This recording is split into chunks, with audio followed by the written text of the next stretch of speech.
রাধে হলো চরণ পাহাড়, ভগবানের চরণ চিহ্ন।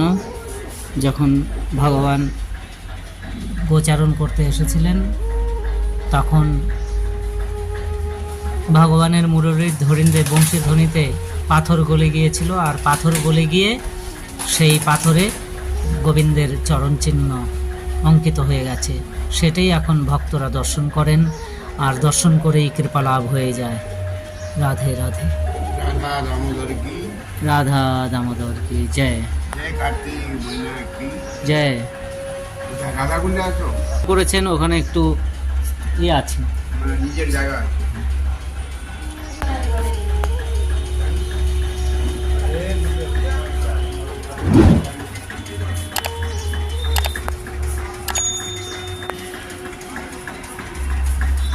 গোবিন্দ এখানেই